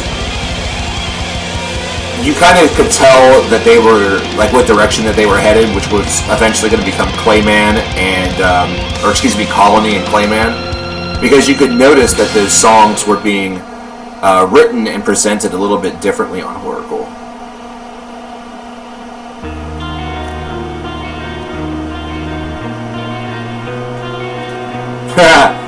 Dominant, that's a pretty popular opinion in many ways. In many ways, that's a popular school of thought considering the history of those two bands. It's basically a DT album that's listed under the name In Flames because of the personnel.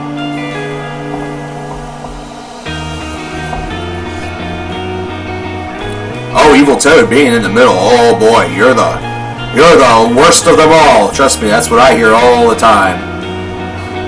I like being balanced, man. But nobody likes that.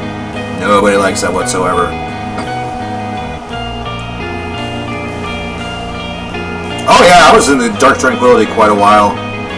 Still kind of like him. I don't listen to him that much though anymore. But thanks, JML. I appreciate it. Skydancer was an influence. I like Skydancer though. Skydancer is a really good album.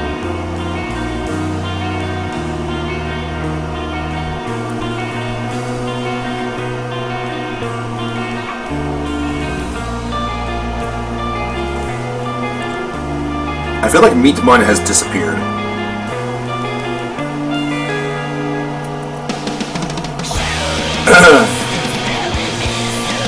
I hope he has not. Because if he did, and I'm playing this, I'm going to feel really bad. It also means we'll have to play it again.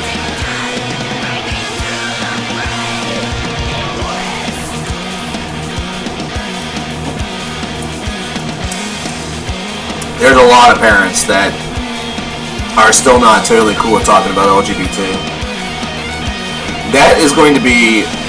There are some things that I feel are only going to become completely accepted with the passing of generations. Like, time will have to be the great, I don't want to say healer, but the great sort of purveyor. I've heard of Glow Sun. I have not, Jade Cos. The new Machine Head song is great musically, but lyrically it is abysmal. So basically it's catharsis again. Only with a new song. Musically it is quite good, but Rob's lyricism is the pits. It's awful. I would give it at least one listen. And if you want to have added fun, pull up a lyric sheet along with you.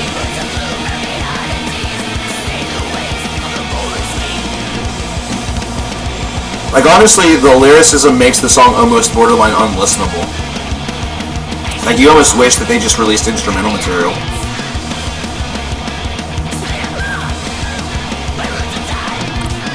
You never gave Machine Head a chance? There's a couple of albums of theirs that are pretty good. I'm a big fan of Burn My Eyes and The More Things Change. I really like The Blackening. Through the Ashes of Empires is actually kind of underrated. That was an album that honestly didn't even get that much press. Like, that album came out at a time where I was pretty deep into metal, you know, like in my early days, and I did not even know that album existed for a long time.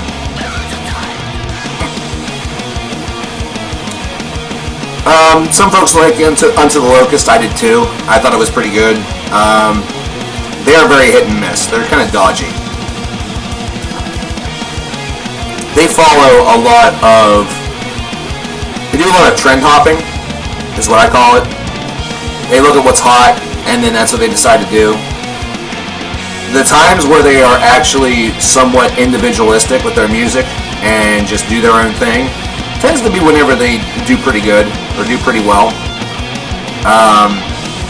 I don't know what's happened to Rob Flynn though in the past couple of years, but that egghead of his done cracked. That's all I'm gonna say.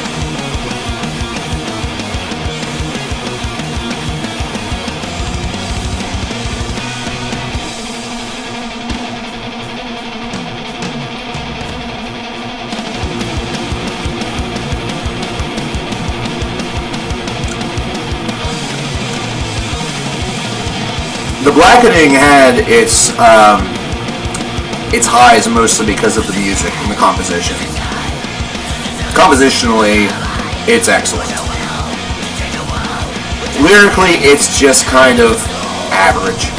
That's, again, like, one thing that's been a hindrance of theirs for quite some time has been the writing. Rob Flynn's writing has always been kind of just average at best.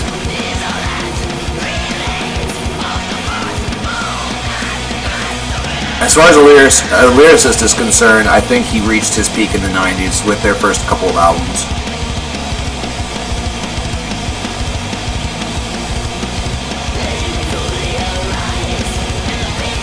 Evil Toe going back to, what was it, Davidin?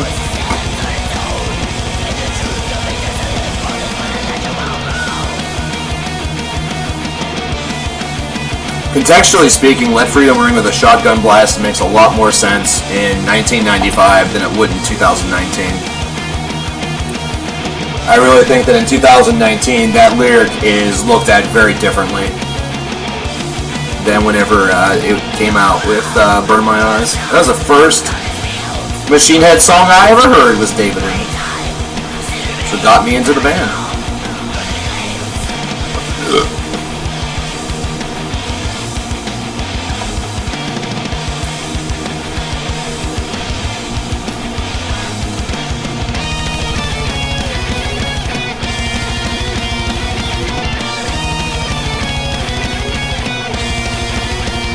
It's all good in JML. You know, I'm a fan of Alter Bridge. Pretty good stuff, man. Pretty good stuff. Again, I think what happened with Alter Bridge is that with their first couple of albums, everyone was very surprised to know about Mark Tremonti's abilities and talent. See you later, Mike. Because it was not always evident in Creed that Tremonti had such chops. He was utilized, but not nearly enough. And I think that he was sort of timid to try to get his ideas included because of Scott. But then Alter Bridge really showed that he had wild abilities. But,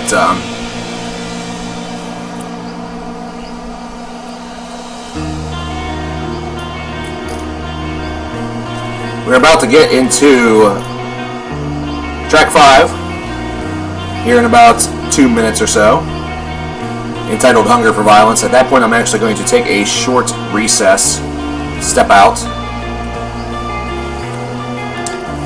and I think we are only going to make it through this album, and then I'm going to head out for good. I'm starting to feel some blood and stuff back in my throat, so may not be totally good to go just yet. Favorite Vector albums, Terminal Redux. We're gonna get there in time. Get there on Monday. We may end up listening to this album again if Meat Mun is actually not here, which I don't know. I think I may have made a bit of a whoopsie.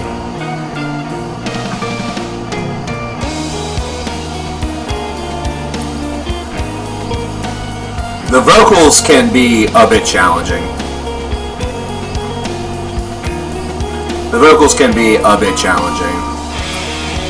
But those shrieks do make it also very unique.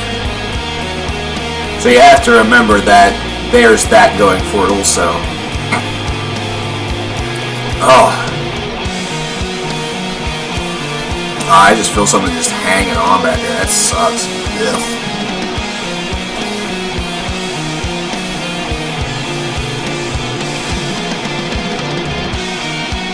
It typically does. Crap. Well, bugger. Well, we're still going to listen to the album.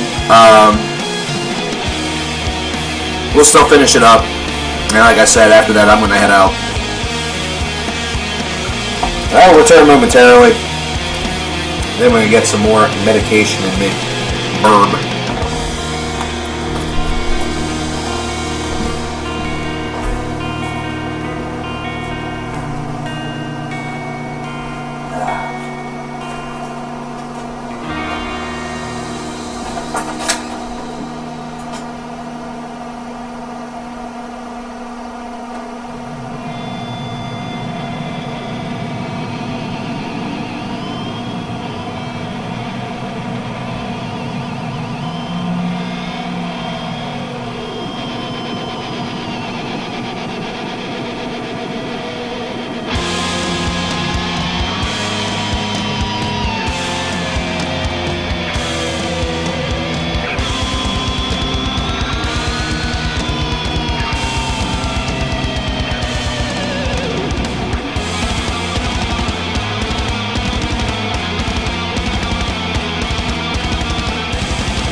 Real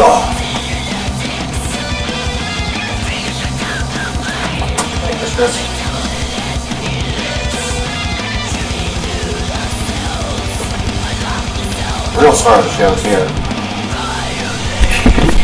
She's back.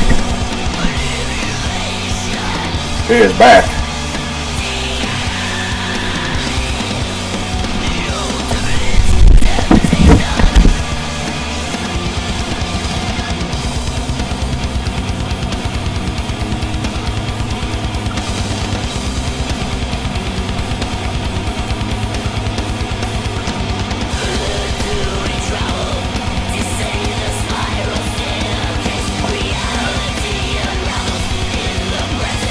Heading to sleep away. Have yourself a good night, dude. Thanks for stopping out. Like I said, I think I'm heading out after Black Future completes. This is going to be it for me for the night. I think that's going to have to be enough. So I'm getting a little bit on the side myself. I got Christmas here with me. I also left my bottle of water on the other side of the room like a dingus. It's like we all have gotten ourselves a little bit of sickness going around as a community. It's like we all share the same water or something.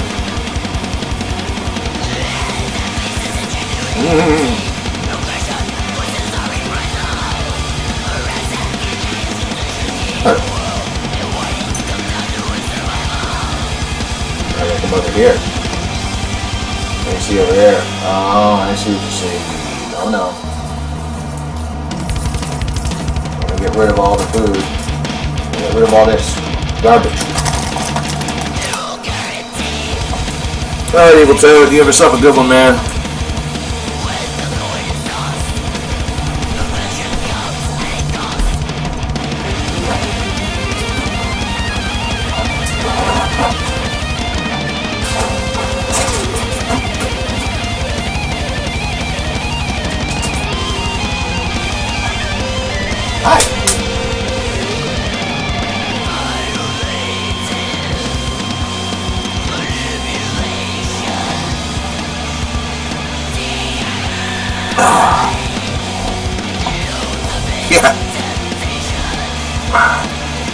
Somehow all of us have cross-pollinated.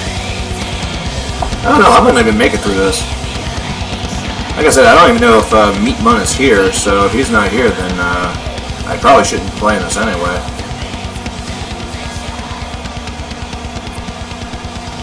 But we're pushing forward, I guess.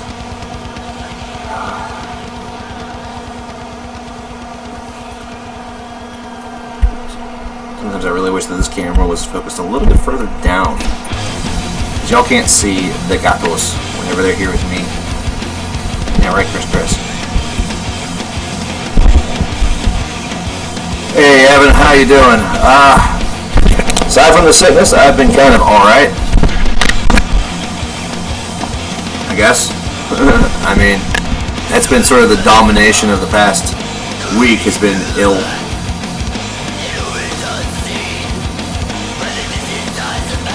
But aside from that, I guess I can't complain much. I mean, I always have the love of my fair kiddos, but it just kind of stinks considering it's, we don't have much time left, so getting sick during that time is, it's just typical, but definitely not appreciated. Not to mention, it's kind of making broadcasting a little bit of a challenge, considering my brain's just not even here half the damn time, it feels like.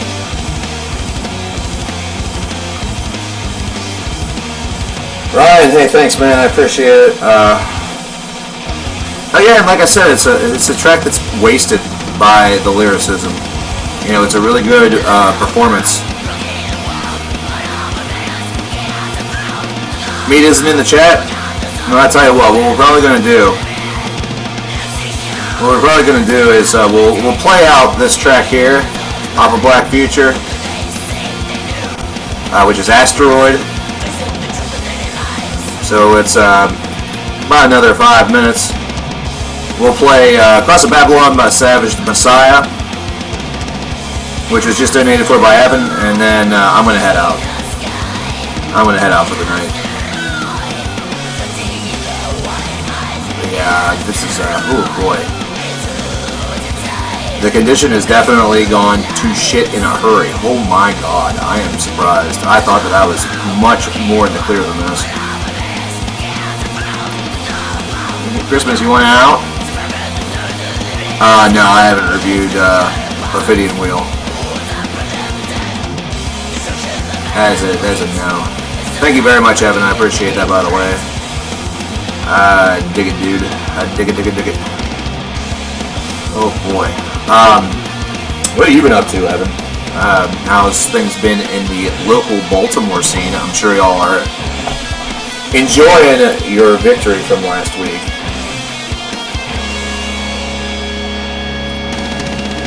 I'll be honest, I completely forgot to set the Flesh Head in your album.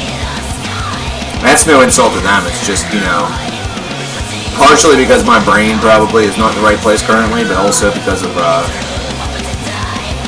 you know, rough couple weeks. Yeah, I saw that you had a couple things going on out there. Hope everything starts to work out for you, man. I know it's not been easy, but you've always, hey man, you've always trucked through before. You can do it again, man. Never give up. Never ever give up, brother. Oh god, yeah, the vitamin C thing? Oh my god, yes. I went through like a whole bottle this week. It's nuts. Like, I was taking probably close to 4,000 milligrams a day. And then also getting it from whatever, like, food source or drink that I had. So yeah, I've done the vitamin C / zinc thing. I think all that it really is at this stage is just trying to rebuild my strength. Like, whenever I first got sick, like, whenever I was sick back on Monday, I was extremely fatigued, but I didn't have anything in my head. There was nothing wrong with my sinuses. I just felt like crap and was beat down. I'm not fatigued today so much as I feel everything else. So it's just rebuilding strength. So hopefully by Monday we will be in good shape. Tomorrow I know I have a very simple day ahead of me. I will not be doing much of anything, so that's going to be extremely helpful. I'm just going to have to ensure that diet-wise I don't fuck up with that.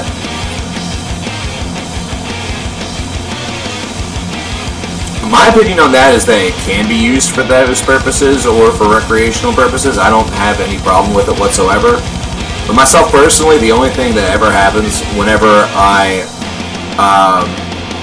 I used it was I just got really, really tired and really, really hungry.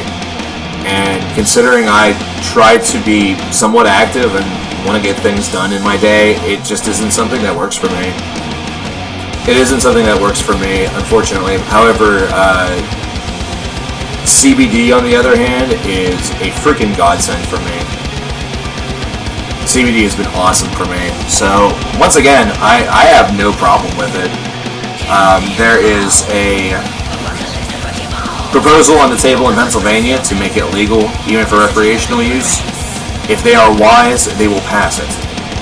But considering the state is run by a pack of fools that don't even know how to balance a stupid budget, I'm sure it'll be soundly rejected because of like some fucking middle-aged person in like the middle of the state afraid that if her son starts smoking the ganja, he's all of a sudden going to start rejecting Jesus.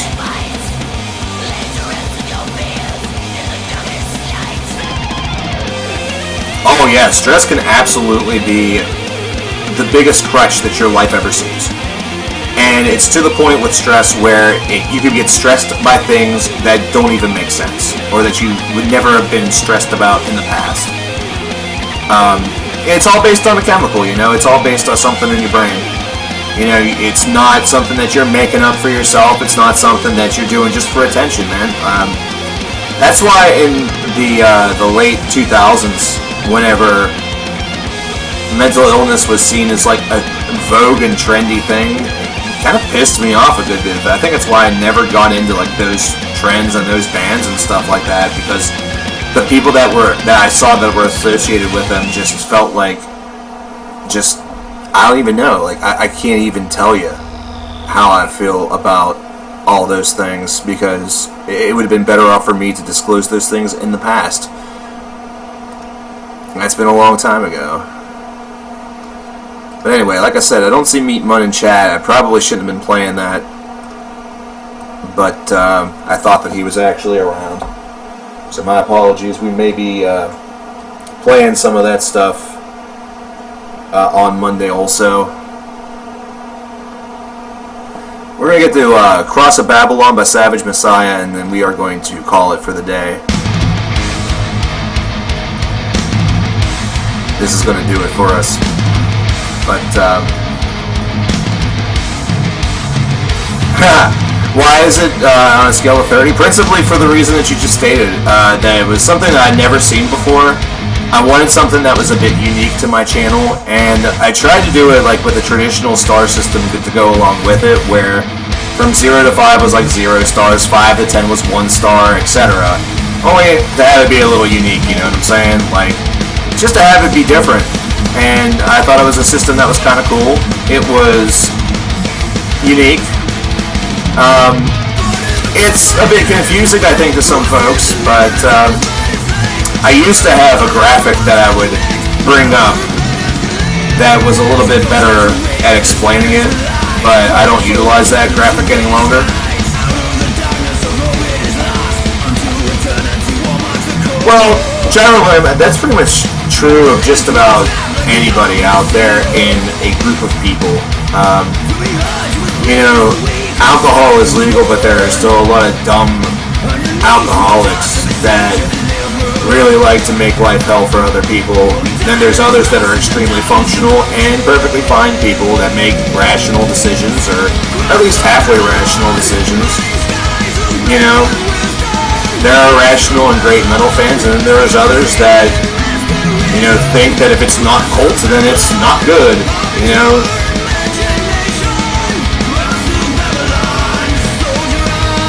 Unfortunately, it is just a detriment that you find within any group.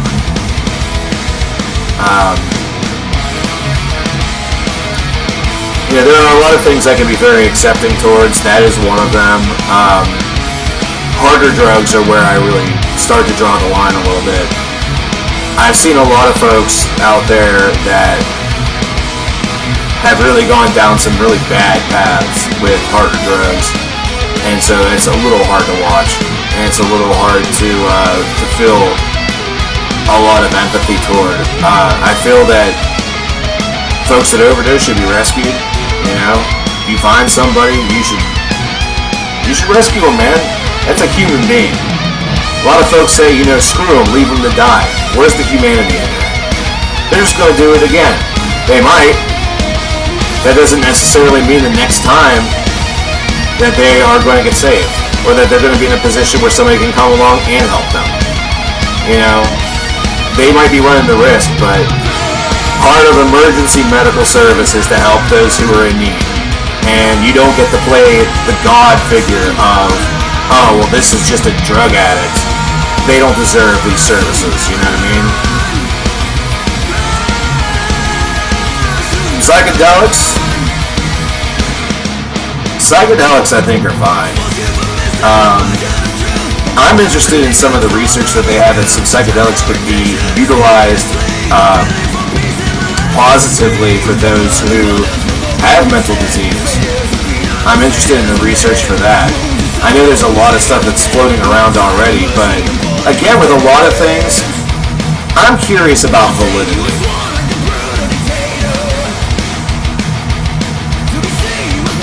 Oh my gosh. How's it going, Stat? We're about to wrap up TBH. I'm starting to feel like crackers again. Not the good kind of crackers. We're talking like expired crackers. But good to see you. Yeah, but DMT can lead to other things. That's the thing. But again, a lot of the legal prescriptions that are out there, you know, the stuff that you get from a doctor, it's just like a legal drug addiction. You know what I mean? You know, they say a lot about narcotics and stuff like that. But again, it's a lot to do with what you do and how you handle things. Like myself personally, I put myself on a very, very, very strict dosage on some of the things that I'm on, even if something greater would be more advantageous. You like my shirt? Thank you. This shirt I've probably had for 20 plus years. You can't actually read it, but it says Atlantic RV and Auto Service. My uncle down in Florida used to have an RV and auto shop that was right along the beach. He's been working on cars pretty much his whole life. So that was his main business. The business is actually no longer, like the building is still there, but now he works exclusively just on RVs in a mobile capacity. So he goes to the sites of those who need it. And down in Florida, they have a lot of folks that use those recreational vehicles, those big long vehicles, like tour buses and stuff like that. In fact, my uncle has an RV that basically looks like a tour bus. It's fantastic. It's absolutely wonderful. Those things are exceptionally expensive. I will never own one of those. I will never drive one of those. I'd be scared shitless to drive one of them. But he's always had an interest and loved those things. And anything that my uncle has ever put his mind to, he's been able to do. In many ways, I take a little bit after him, just as much as my dad. House is my number one. House is my number one. Favorite show of all time.